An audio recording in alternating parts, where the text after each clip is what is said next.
Happy Easter, movie fans, and welcome back to Be Kind of Rewind, the only show that reviews all of your favorite movies. I'm Owen Miles. And I'm Blake Blodgett, and today we will be looking at one of my personal favorite franchises, John Wick. These were actually all first-time watches for me. Blake's been trying to get me to watch these movies for a while, and finally, I did. And he was not disappointed, as you'll see later. The series takes place in our world but involves a group of assassins that live in their own separate society. Everyone stays out of their way, no one asks questions. But enough yapping, let's get into the world of John Wick. The first John Wick was released in 2014 and stars Keanu Reeves as John Wick, a retired hitman whose wife just passed from cancer. As a final gift to him, she gifts him a cute little puppy to keep him company and help him grieve. But when the son of a former steals his car and kills that puppy, John's goal becomes clear. Revenge. Will he get it? Let's find out. Dang, I missed former associate. It wasn't just a former, yeah. Mm-hmm. But this is... It makes sense. It's So, something I find amazing about this particular movie is I told you when we were watching it, they essentially ghost dropped the trailer like a month before it was going to come out, and everyone was like, that looks dumb. But then people saw it and like word of mouth spread, and they were like, oh, that was actually really good. Yeah. Because Keanu Reeves had also been kind of an irrelevant actor for about a decade. He hadn't really starred in anything major in like probably about 10 years. Yeah. So it was kind of a risky move to have him as the lead as well. But I mean, it clearly worked if it spawned a whole franchise. Yeah, and it kind of revitalized Keanu's career in a way. Absolutely. Like it caused him to show up and, do a Bill and Ted remake. He was in SpongeBob. He's had like he's done a lot of stuff. He's had a very big career renaissance because I feel like he was someone that they tried in like the 90s and early 2000s to be a leading man, and he was, but then they just kind of stopped. But then they just kind of stopped. Mm-hmm. But I think is something I think that made this movie as popular as it is just the world building, the subtle world building of like how this world of assassins works and how, like you said, it operates just within a world similar to ours. But yet, like the regular citizens just know about it, but like they don't question it. Yeah, like the cops don't question it. There's one point where, like after the first fight, like a cop comes to his house and he's like, "Hey, John, you working again?" Yeah, and it's like, and he's like. Mm-hmm. Have a good night, Jimmy. And Jimmy's like, all right. Yeah, and so... Okay. Yeah, the Continental Hotel is a huge part of this franchise as well. Absolutely. And it shows, like, basically, like, a ground where all of these assassins can, like, stay and use their own form of currency that the rest of society doesn't use. But a big rule is they cannot conduct any of their business on continental grounds, which will come into play in the next movie. Yeah, and in this movie too, because someone, the father of the man who steals his car and kills his dog, like puts a bounty on John, and a woman tries to collect on it on continental grounds, and she ends up getting taken out by the staff of the Continental because she attempted to conduct business on continental grounds, which is one of the most frowned upon things you can do. And that brings me to probably one of my favorite characters in this, the concierge. Rest in peace, Sharon. Lance Reddick. Sharon. Yeah, he's... It's even sadder now with considering, Lance Reddick's passed away, but he was... He's such a good character in this franchise. Perfect. Winston as well, who is the owner of the Continental. Winston, he's a much more important character, I'd say, in this than Shiraj, but like but Shiraj is like the guy, but Sharon. Thank you very much. Yeah, I don't know. They've barely name dropped him in this entire franchise. One of my favorite lines in this movie is when the son takes John's car to like a shop, and the guy knows it's John Wick's car, and he hits him. And he's like, he like stole John Wick's car and killed his dog, and the guy just goes, oh, clicks. But anyway, we got to get to the ranking. So let's pull up the rankings for this one on the full screen. Yeah, as much as we were saying we like it a lot, it's 3 for me, 4 for Owen. That really just shows like how much better this franchise gets, even though this movie was genuinely really awesome. Yeah. All right, we do have to take a break, unfortunately, but we will be right back with John Wick 2. Stay tuned.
Watch out. He's gonna swat you like a bug. That is like not.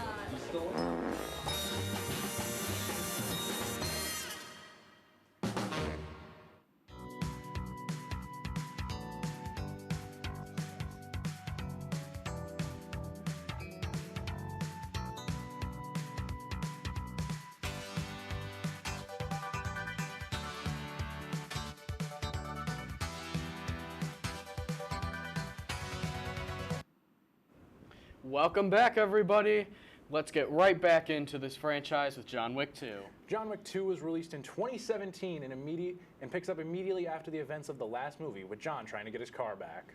After he does, however, someone from his past attempts to get him to do a task as John owes him. John tries to refuse, but he has no choice. He's back in the hitman business whether he likes it or not, but after completing this task, John actually becomes the hunted.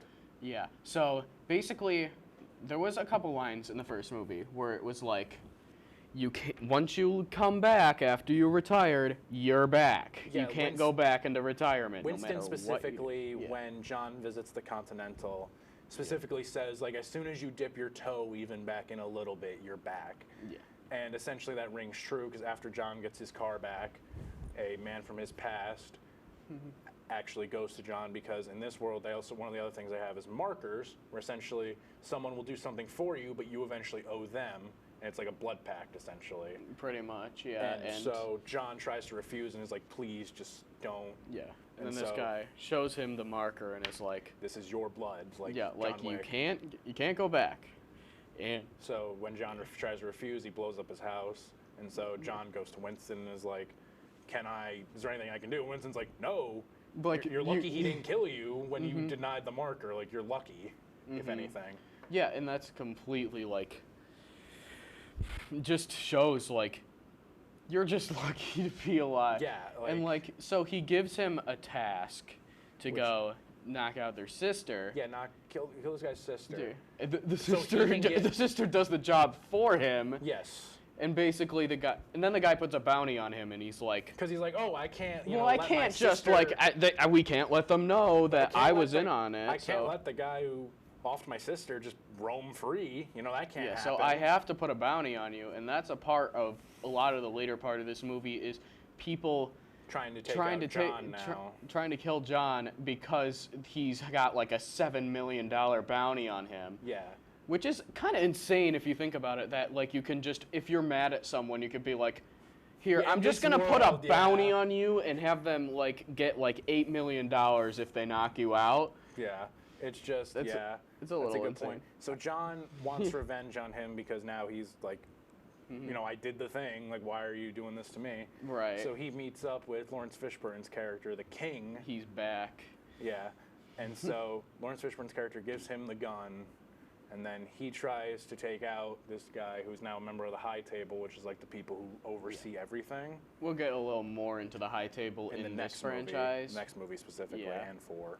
But he actually retreats to the Continental, and John follows him. And Winston tries to beg John, like, don't do it.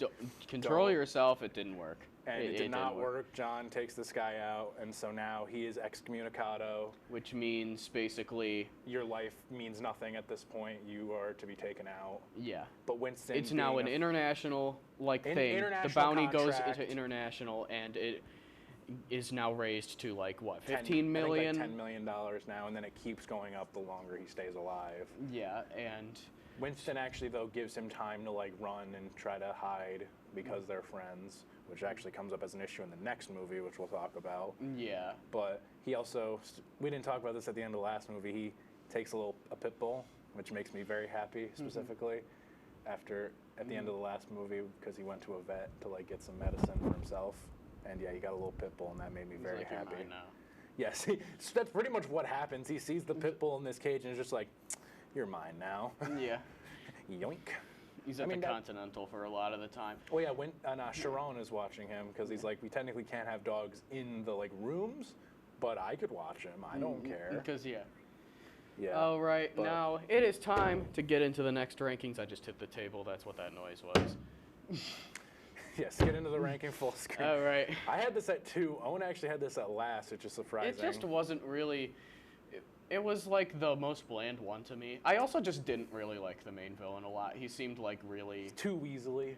Yeah, which is kind of his point, but it's like it gets almost taxing he seems to watch. Spoiled and annoying. Yeah. You know, like you think about like Chick Hicks and like this guy's Chick Hicks, except for he kills people. What a reference. So what yeah. a reference. But anyway, we're gonna get into John Wick 3.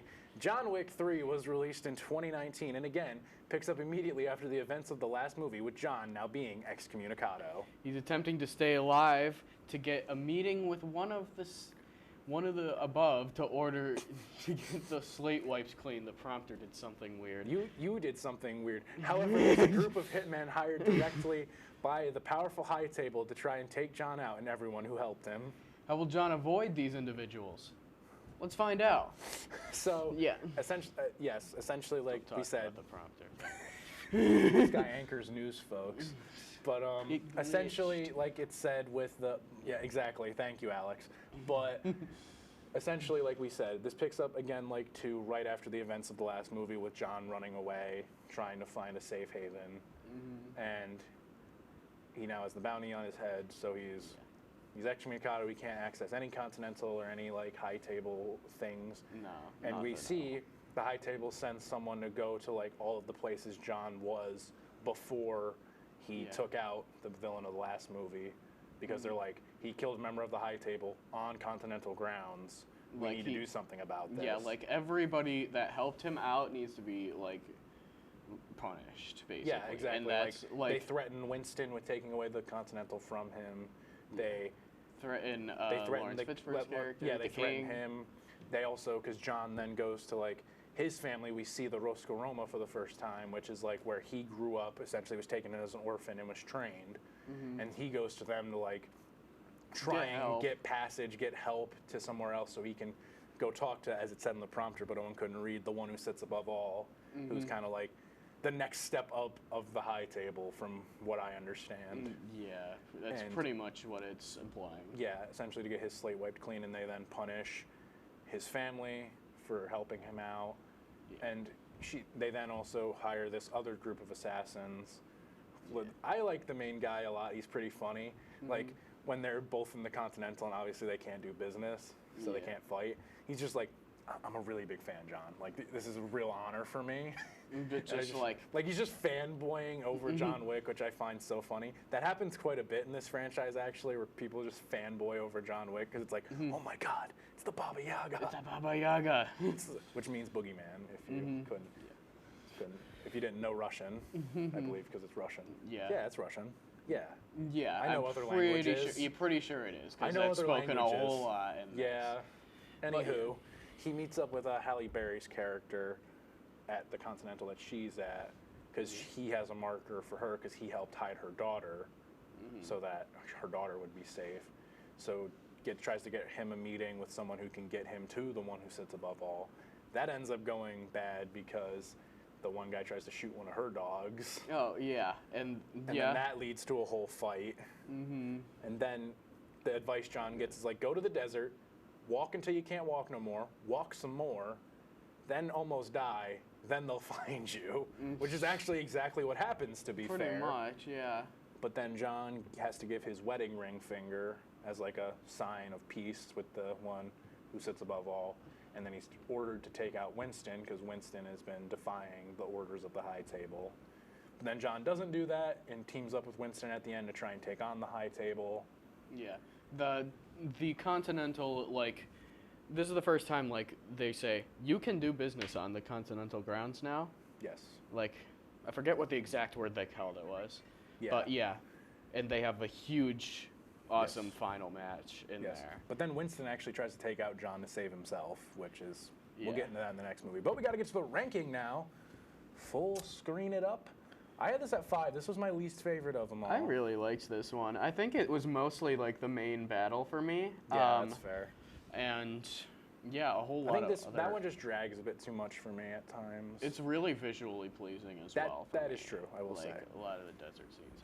Anyway, let's get on to John Wick 4, which was released in 2023 and is the final chapter in John Wick's story. Since the events of the last movie, John has been hiding out. Meanwhile, the Marquis of the High Table wants to not just kill John, but the idea of him and everything that idea has ever touched. John requests a duel with the Marquis to help his freedom and help Winston get his hotel back. Will he win? Let's find out. So, yes, we catch up with John after he was betrayed by Winston at the end. He's been staying with the king, Lawrence Fishburne's character, and just like kind of training. We see him like when he's like punching, he just keeps punching this like wooden board, which is really cool. And then at the beginning, he actually like goes back to the one who sits above all and takes him out and gets his wedding ring back. Which is a common thing that John Wick has done. Is get his things back by taking out other people. It seems to be a theme in these movies, if you couldn't tell. It did it with his car in the last one, even though that didn't go very far. But, you know. Yeah, he didn't get very far with that one, but it's fine. He got his ring back, so that's good. I think, in my opinion, this is the best main villain of any of these movies in Bill Skarsgård's character of the Marquis de Gramont, who is like, essentially, as Winston described, has been let loose to, as he puts it, take out John Wick and just also whatever that idea has touched. So he actually blows up the New York Continental. He attacks the Osaka Continental because they were helping John hide out, which leads to one of the best. Criminally underused. Yeah, in my opinion. I hope, especially the manager there, because he's played by such a good actor. I cannot think of his name off the top of my head, but he plays Scorpion in the newer Mortal Kombat. Yeah. That dude is awesome. Yeah, I can't and remember. We his also name have either. another, like, he's not a side villain, but like he's a side character in Kane, who is hired by the Marquis to try and take out John. Yeah. And we also have, I think he's just called like the Wanderer, like the because he never says his name. He also has a dog. A lot of people have dogs in this franchise. Yeah. But he's essentially like, this is a dog lover's like really. Except for the first franchise. movie. Except for the first one. But well, I mean, he still does get revenge. That is true. That. He gets revenge for it. That's true. But essentially, John finds out that if he can get a sponsor, which is like also members of his family from like I think Germany, that he can request a duel with the Marquis to essentially wipe his slate clean, and then also Winston gets in on it to be like, I'm the manager of the New York Continental again, and do you have to rebuild it, and you have to make it not like business isn't allowed there. Yes. Again, basically like nothing ever happened. One of the most poignant things is when they're talking about, because Sharon gets killed by the Marquis in this, and Winston was like, "Oh, I couldn't figure out what to put on his stone, so I just put friend." Because above everything else, that's what he was. He was a friend. And John, at the end of that scene, is like, loving husband. And Winston's like, what? And John's like, that's what I want on my tombstone, is loving husband. Unfortunately comes to fruition, because in the final duel in which the Marquis initially has Kane be his like representative, John fakes him out and gets shot, but he didn't shoot his bullet. So when the Marquis is like, oh, I want to finish him off, I want to do it. He basically goes up to him, just says consequences, and John takes him out. Such a good, but John does. I love that ending. Yes, we got to rank. Let's get into the rankings. We're gonna yell that.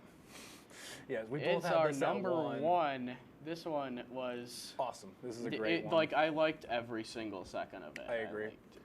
But we got to take one more break, unfortunately. But we'll be right back with Ballerina. Stay tuned. Do you like reading? Do you like reading books? Do you like looking at books? Do you like having a collection of books in your living room?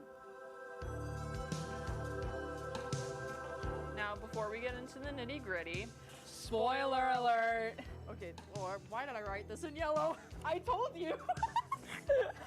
Welcome back Between the Pages!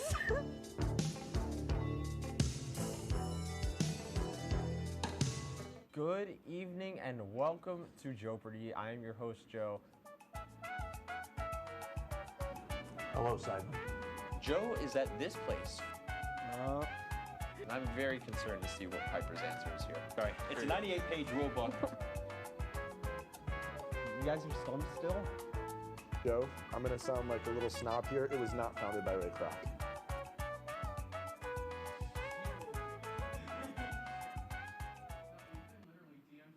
Welcome back, everybody. Season 2 of Oswego Lago.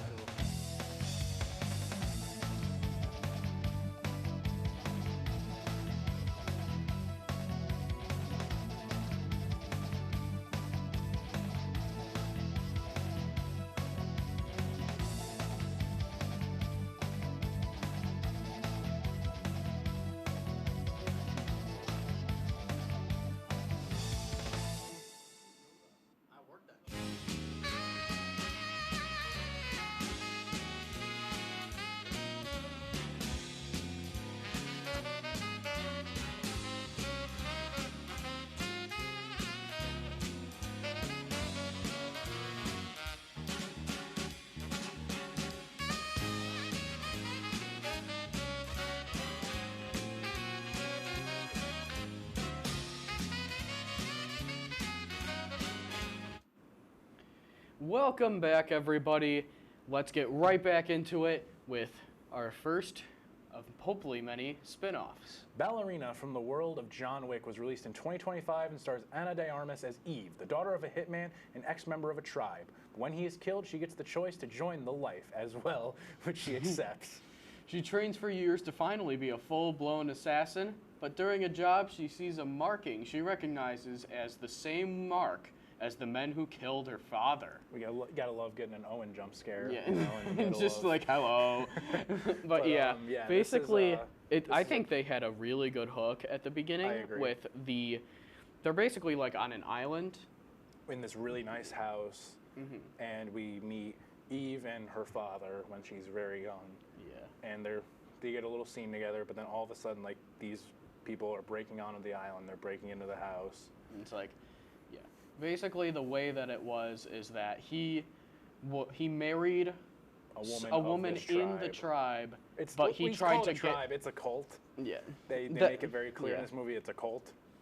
But yeah, and basically, like, he tries to flee to get the daughter out of the cult. So she can live a normal life. So yeah, but of course they come back. Because it's one of those things where it's like, oh, no one really leaves. Yeah. So they take out the father, but she escapes. Yeah. They take out the mother, too, off screen. Oh, yeah, that's off screen. Yeah. The poor mother just wasn't even worth wasn't showing on doing screen, anything. I guess. Yeah. But yeah, basically. Winston actually finds her at, like, the police station and is like, I knew who your father was. I know his family. I could take you there. Hashtag off screen. Hashtag off screen. Mm-hmm. But he, anyway, he takes Eve to the Roscoroma, which is the same one that John grew up in. Gives her, she gets the choice, like, you can live this life and have a family, and she accepts. Yeah. So she starts training. The first, like, third of this movie is just seeing her training to try and become, like, a full-blown assassin. I actually like the first mission we see, though, is like her doing like a protector mission, which I think is interesting, like showing that they can do different things. Like they're not all just assassins. Like they can be, they can do like, oh, protect this person, get them to safety. Yeah. But during a job a few months later after that one, she sees the same marking on this guy's wrist of like, oh, those are the people that killed my father, and she starts asking questions. And yeah, eventually she like goes completely off the grid, like or go against their orders, and is like, I'm gonna go search for these people because I want revenge. She meets up with John Wick, which is because when he was at the Riscoroma in the third movie, she was also there. I was gonna say we should say this takes place between 3 and 4. Yeah. So. And John, the Riscoroma sends John because they have an agreement with this cult essentially, and so she's like, "We'll send someone to take care of it so that we can still have peace. There won't be a war." Essentially. Basically, he gets called in after she gets to the tribe. Yes. And yeah, he's just basically called in to be like, you just take care of this, and so. Us in this tribe don't go to war, pretty much. Which, I mean, she does. Yeah. She takes out the leader. She saves the daughter of this one guy who's also trying to escape. There is probably the best sequence. A flamethrower versus flamethrower fight. Versus flamethrower fight is amazing. Yeah, it's like... Finally, it's not just guns. Like, it's not just guns, it's not just swords, there's cool weapons in here. We sound like two just straight, just frat dudes, like, the flamethrower fight was really cool, man. If you want to call it that, yeah. it's totally epic, man. It was really epic, cool. man. I can't lie. And then I'd be lying. The duel of the flamethrower and the fire hose. Yeah, and that's like one of the things that I got a little bummed like when John showed up. Is like they go completely like right back to the guns, and I'm like, come on, I want to see more flamethrower. We do gotta rank it. Yeah, we gotta rank this one because we have Let's other stuff to get pull to. up the rankings. I have it at number 3. See, for me, like I like all the movies in this franchise, so having this at 4 is not like an indictment or anything. Same thing with 3, even at 5.